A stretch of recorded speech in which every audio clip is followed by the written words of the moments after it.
I want to start off saying thank you so much for Keela Hall, the KD Hall Foundation, all the mentors, the speakers, the sponsors, all the volunteers that put on this program. I know it takes a lot of work, energy, time to plan an event like this.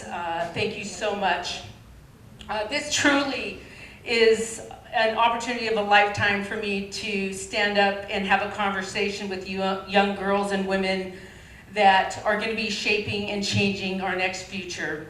It is, you are going to be the ones. So a lot of us are kind of a little older now. We're not going to be doing it. We're putting a lot of lean into you. So I want to start with a brief story, how I became a Seattle firefighter and my path to becoming a Seattle firefighter.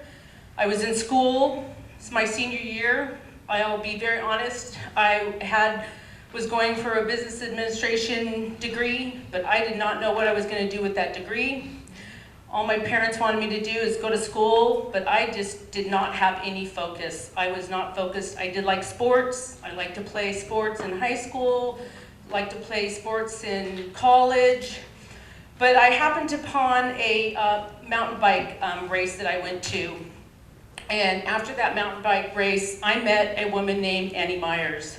Annie Myers, after a conversation with her, she actually told me she was a Seattle firefighter. I was pretty much, I was dumbfounded. I didn't know that women could be firefighters. I didn't even know there was women firefighters. Probably back then I didn't even know there was women police officers at that time. I'm not dating myself that much, but I do want to say that I really honestly did not know that there were Seattle firefighters.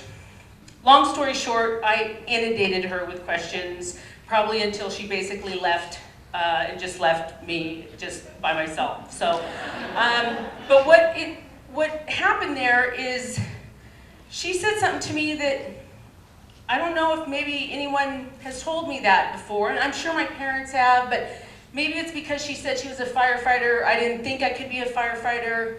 I didn't know women could be firefighters, and she just looked at me and flat out said, Deb, you can be whoever you want to be if you put your mind to it. So guess what? That really stirred a fire in my belly. There was a complete torch that went on that I could not stop thinking about being a firefighter. I went back to Seattle. 3 years later, the program to get into Seattle is a very vigorous program back then.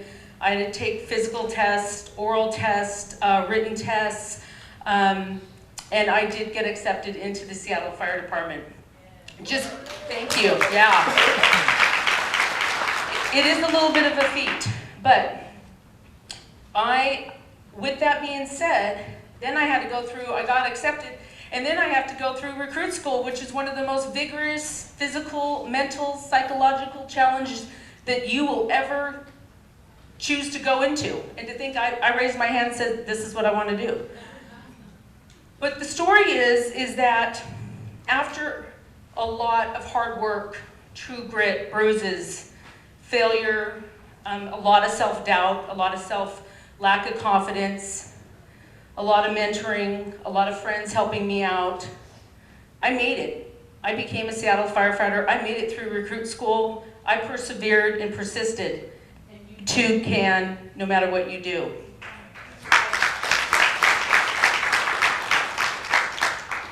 I've been a Seattle firefighter for 26 years. Obviously, when I got into the program, I started learning a lot more about women in the program, in the department, and one of those women was, I give homage to Chief Bonnie Beers. She was the first woman in the department.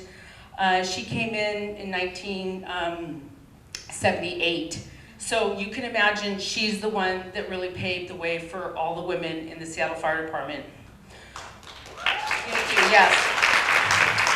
Right now, Seattle Fire Department has 73 women serving, so, and we obviously want more, so I will be recruiting. And you know that Annie Myers that I met, that's a Seattle firefighter, way back when I was in college, she now is the lieutenant She went to what's called Rescue one of the most elite groups in Seattle Fire Department. That is our technical rescue group. She was at Rescue One for many, many years. Then she promoted to become a lieutenant, and now she's the first woman lieutenant that oversees the fireboats. So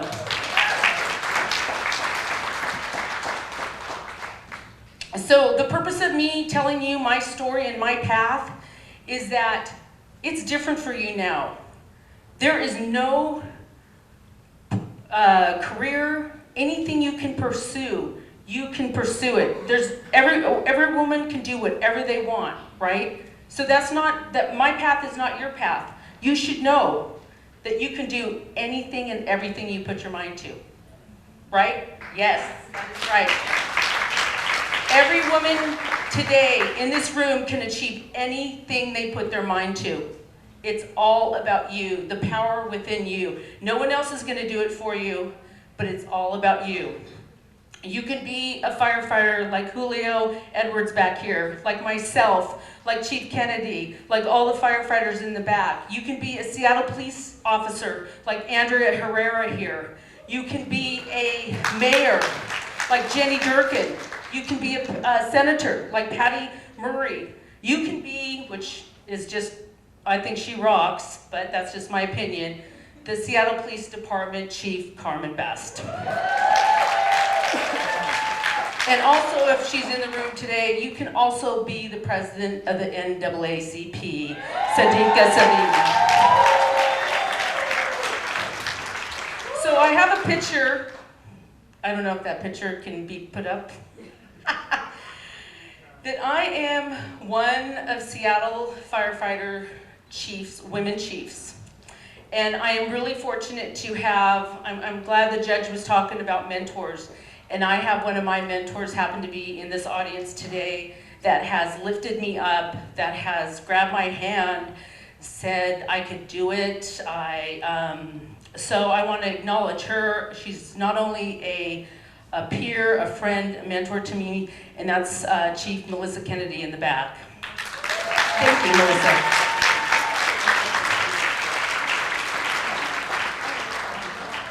She was the one that said, Deb, you can do it. We studied through captain's test. She studied through the chief's test. I kind of bailed her out on a chief's test that I was taking because I was doing a remodel, and we're both battalion chiefs now. So, great feat. That picture up there on that wall, that's my tribe. That is my posse. That is who brings me strength. That is all the 5 women, myself included, the 5 women battalion chiefs. It is the first time the Seattle Fire Department has ever had 5 women battalion chiefs.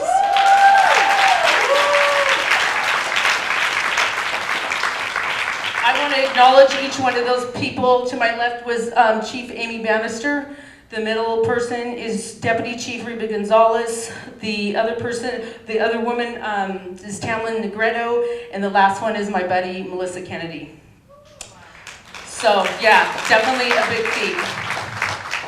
So I want to acknowledge one of those chiefs, and that is Deputy Chief Reba Gonzalez. She is in the middle there. She is the first woman of the history of Seattle Fire Department that is a deputy chief of the operations. So what that means is that she is the incident commander of all the incidents in the city that the Seattle Fire Department responds to on her platoon. That is a big feat. And once again, I'm proud to call her my friend, my peer, my mentor, and also my boss. And she is my boss. Obviously, I'm partial to the fire service careers, but I'm saying any career you put your mind to it. Lawyer, I've talked to a couple of young girls out here and women. Lawyer, doctor, engineer, I'm hearing, astronaut, accountant, CEO of your own business. Yes. Yes. Oh, okay. 5 minutes? Holy moly. Okay, I gotta speak up then here. So you name it, you have the choice to pursue that career. I want to change everyone's mind today. I want to change it for the good. I want to think about, if you think you can't do something, I want you to think about you can put your mind and do anything you put your mind to it. Sound good? Okay. You're more powerful than what you think. Gender, look, race, social, economic, religion, ethnicity, background, that's not going to stop you from who you want to be. Remember that. That is not going to stop you from achieving your goals. Getting what you want comes from perseverance, persistence, true grit, sweat, sometimes bruises, sometimes failure, and sometimes failure again. But guess what? You have the self-confidence within you to do whatever you want and put your mind to it. You can pursue your dreams. Really quick, I want to talk about self-confidence, because confidence is a big hurdle, obstacle all of us go through, myself included. I don't think anyone in here will deny that. Confidence is an attitude. It is the way you approach your life and the world around you. Having self-confidence is a sense within yourself that you believe that you can master anything. Genetics, schooling, our upbringing, our society, our looks, are all factors that can affect our confidence and self-confidence. There are always going to be naysayers in your life. There's going to be people that don't believe in you. But guess what? You have the power to choose. You have the power to choose the people that are going to bring you up and lift you up and give you believe in you. And you have the power to completely keep positive people in your life. Positive people in your life are going to bring you up. You own your confidence, you own your power, don't let anyone take it away from you. The self-confidence is probably going to be the biggest obstacle you must overcome, but because you have dreams and goals, and you need to keep and believe in yourself and focus on yourself, you can achieve anything. Look at my tribe of women in this picture. Not one of them is going to tell you that they did not lack self-confidence at a certain time. But guess what? Like I said, with perseverance, persistence, having confidence in with yourself, having people, mentors, people that believe in you, you can rise to whatever your dreams are. Most mentors, and the other speakers here today too, can tell you stories when they lacked confidence in pursuing something they wanted. But they persevered, were resilient to the obstacles they faced, and reached their goals. You can reach your goals and dreams. Let me see, 1 minute. We'll give you 9 seconds. Let's start with just saying, I want everyone to start using positive talk. How many of you say to yourself, I am an intelligent girl and young woman? How many? Good. All hands should be risen. What about, I'm a good person? Good. I can accomplish many things in my life. Great. Visualize yourself being confident. Close your eyes and think about your dreams, what you can accomplish. Surround yourself with positive people. It is so important. When you can make an impact on each other, we are all in this together. We must support one another. Yes.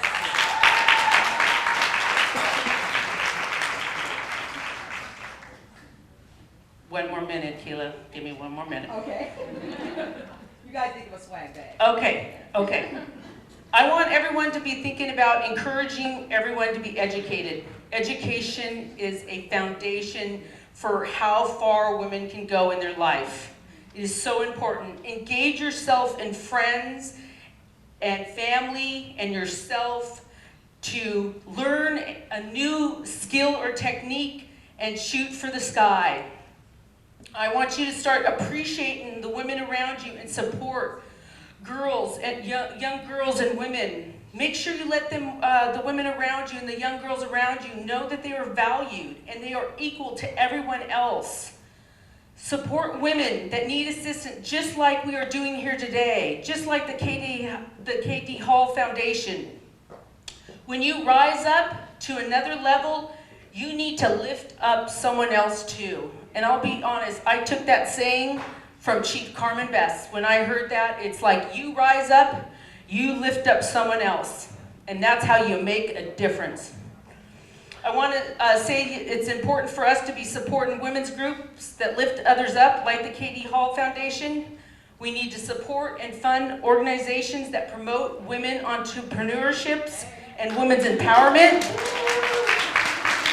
Be a mentor, work in your community, reach out to the community, give back.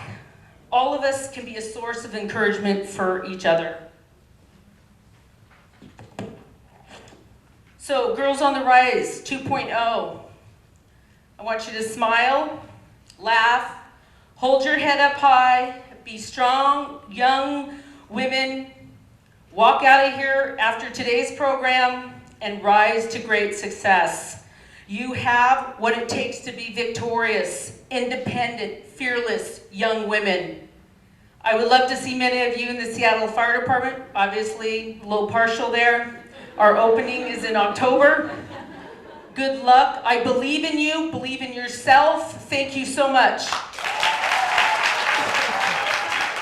So I'm Officer Herrera with the Seattle Police Department. I have been policing for close to 12 years now. I started my police career over in Atlanta, and I lateraled over to Seattle in 2013. So I've been here for about 6 years. With that, I've trained students for several years, 8 to 9 years. I've been training students in the field, and I've been a crisis intervention officer for about 10 of those years. And currently, I work in the education and training section in the Seattle Police Department, where I am the field training coordinator. Today, I'm going to run through some personal safety tips with you guys. This is going to be an abbreviated version, so please bear with me. But if you have any questions, please feel free to ask. Our training goals, we want to know the important roles of your instinct and gut reaction. We want to discover some potential dangerous situations and learn how to make safe plans. And we also want to decrease those odds of being victims, because we are not victims. We're not helpless victims. So on this mindset and preparation here. So just some little bit of statistics here. So according to the DOJ, about 2 million women report attacks, violent attacks, annually in the U.S. That's just in the U.S. alone. Keep in mind that most women do not actually report attacks, so that's probably a fraction.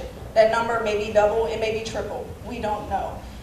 With that being said, I know that number is very scary, but what I'm saying is we are not helpless victims, right? So I'm going to give you guys something that I hope will just instill some confidence in you. 15 to about 25% of women throughout their lifetime will report some type of sexual assault. So the triangle of crime. Any crime that's committed needs these 3 things. Means, motive, opportunity. Means something like what they're using to hurt you with. Hands, weapons, whatnot. Motive, why are they doing it? Pretty much that actionable plan. And the opportunity. You know, if you're out and about and they just have the opportunity to grab you or get you or whatnot, they need those 3 things to actually commit a crime. So when we are out and about, I want people to not be paranoid, okay? It's okay to be aware, but we don't want to be paranoid. Because paranoid, we're just over the top a little bit, too anxious, okay? So pretty much be aware of your surroundings. Learn to recognize those potentially bad situations, and you'll definitely have a better chance by just planning, that pre-planning. This is pretty much our color codes that we work by in government and in law enforcement. In law enforcement, we're always in yellow. I'm always in yellow. I'm in here, I know where exits are. I pretty much have looked at everybody in the room. I'm probably standing in a certain area of the room. I'm always in yellow, right? You don't want to be in white. You don't want to be around here with your phone, that's kind of doing the thing here. You don't want to be doing that thing, right? Because that's kind of in that daydreaming stage. When you're walking about, just put your phone up, put it up, put it in your pocket. Orange is pretty much, you kind of have those hairs on your back. It doesn't feel right. So you're pretty much kind of in that state where you're kind of planning. You're planning to do something. You've already put in your brain what you want to do, whether it's run, whether it's fight, whatever it may be, you already planned to do it. In red, the fight is on, people. It's happening. They've already attacked you, they've grabbed you, the fight is on, you're fighting for your life. And in black, you don't want to be in that because sometimes what that means is somebody has grabbed you and you pretty much have decided you're not going to do anything, you froze. So we don't want to do the freezing thing. We fight, we flee, but we're not going to just not do nothing. This right here is a book that we kind of recommend here at the Seattle Police Department when we do this course. The longer version of this is about 3 hours. But it's The Gift of Fear by Gavin Becker. And pretty much one of the main quotes in there is, it's okay to know without knowing why. So it's okay to know that something's wrong, but not really knowing the reason why you feel like something's wrong. That's okay. It doesn't make you a fool. It's not you being foolish just because you have some fear, but not really understanding why. I'd rather be foolish than be put in jeopardy, right? So what we want to do is, whatever you're doing, wherever you're at, keep that plan. Keep it simple, though. And what I mean by keeping it simple, you don't need a plan that has 10, 12 steps. That's too much to remember when you're kind of in a state of panic, right? You get something that's like 3 steps or whatnot, which you're pretty much going to do if you're, whatever it may be. If you're in an area where you're not comfortable, when you get in your car immediately, you want to lock your doors, right? And you just want to decide, okay, if somebody tries to run up on my car, I'm just going to drive off. That might just be it. It don't have to be a bunch of other steps to it. It could just be something very simple that if somebody runs up to my car, they try to pull the door open, whatever it may be, I'm just going to hit the gas and go. That's okay. Okay, you guys are going to have to participate with me with this. You are. How many of you have ever called the police? How many of you feel comfortable calling the police?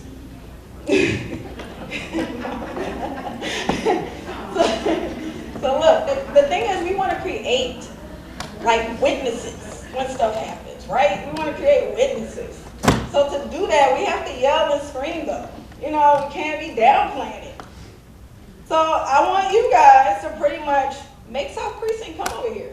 Yell so loud that somebody think we actually need some help. I don't know.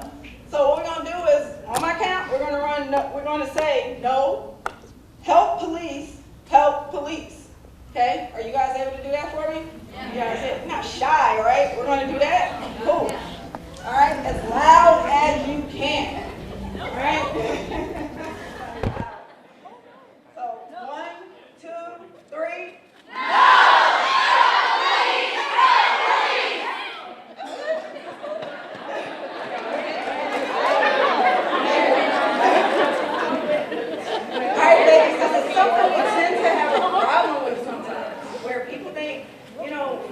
Women seem to think that they're being rude by being assertive.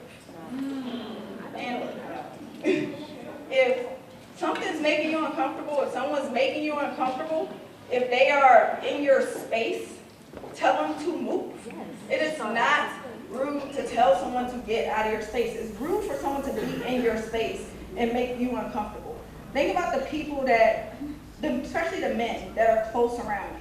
Your fathers, brothers, close cousins, friends, whatever they may be, they're not going to make you uncomfortable. They're not going to just be pushing up on you or, putting their arm around you if you're not comfortable with that. They're not going to corner you if you're not comfortable with that. So it's okay to just say, get out of my face. Whatever you need to say, it's okay to push them back. But do it. Look them straight in the eye. Let them know that you know who they are and that you're not taking it. And just say, get back, get out of my face, or, I'm going to do something to you.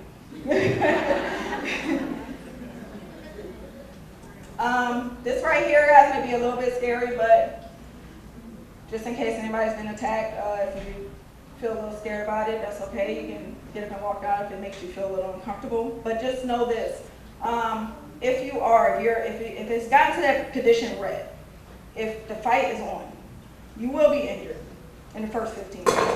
It doesn't mean the injury is going to be something severe. It doesn't mean it's going to be something like, oh, you've been stabbed or shot. It could simply mean you've been smacked. You've been punched. You're not dead, Okay, you got hit, it hurts. I don't like getting hit either. I don't. I tell my husband all the time, whenever I've been in a fight, I'm like, dude, I can't take too many punches because, you know, they might knock me out. So if I get hit, the fight's on. It's on, and I'm just going to fight for my life, period. No one should just be walking up to you and hitting you, okay? So just know that. But have this thing of that you're going to fight. Mentally tell yourself you are going to fight back, okay? People that are trying to attack you, they don't like people that's actually going to fight back. They normally want someone that's going to lay there and take it. So if you're going for those eyes, that throat, that grind, you know, the nose, if you have some tools of opportunity, pens, keys, all those things, I don't care what you have, those things hurt and they work, okay? I know I probably sound scary to you guys, like, damn, she likes fighting. Like, what's wrong with her? Jesus. But also, when it comes down to this, do not ever allow yourself to be taken to a secondary location. Okay, if it gets to that point, you're pretty much at the point of you might not be found. You might be murdered, right? We don't want it to get to that point. So if you gotta fight, you gotta fight them. Leave all that DNA, whatever you need to do. Hey, do it.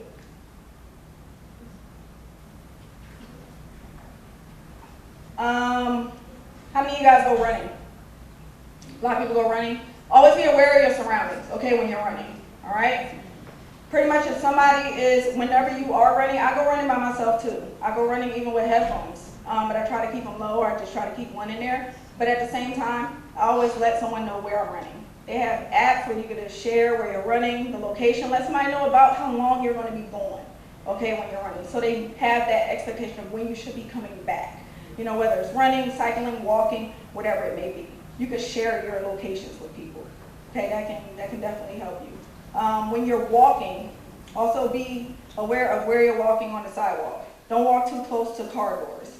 If you need to run in the street, like you're running early in the mornings or something, run under those street lights, things like that, okay? We're kind of running through this stuff. When you guys are walking around with your purses or whatnot, it's cool to carry your purse just in your hand, but you also probably, when you're in like areas, crowded or whatnot, carry it under your arm, right? Or carry a backpack, or just carry a wallet with you. Oftentimes I'm with my young son and my daughter, so a lot of times I'm just carrying like maybe my wallet or something in there. I'm just using Apple Pay, I'm not even carrying my wallet.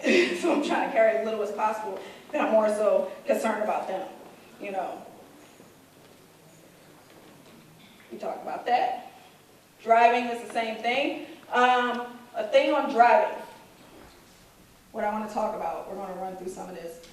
A thing on driving is pretty much if you are taken to a secondary location, things that you can do is like kick the lights out, look for that little handle in the trunk and pull it or whatnot.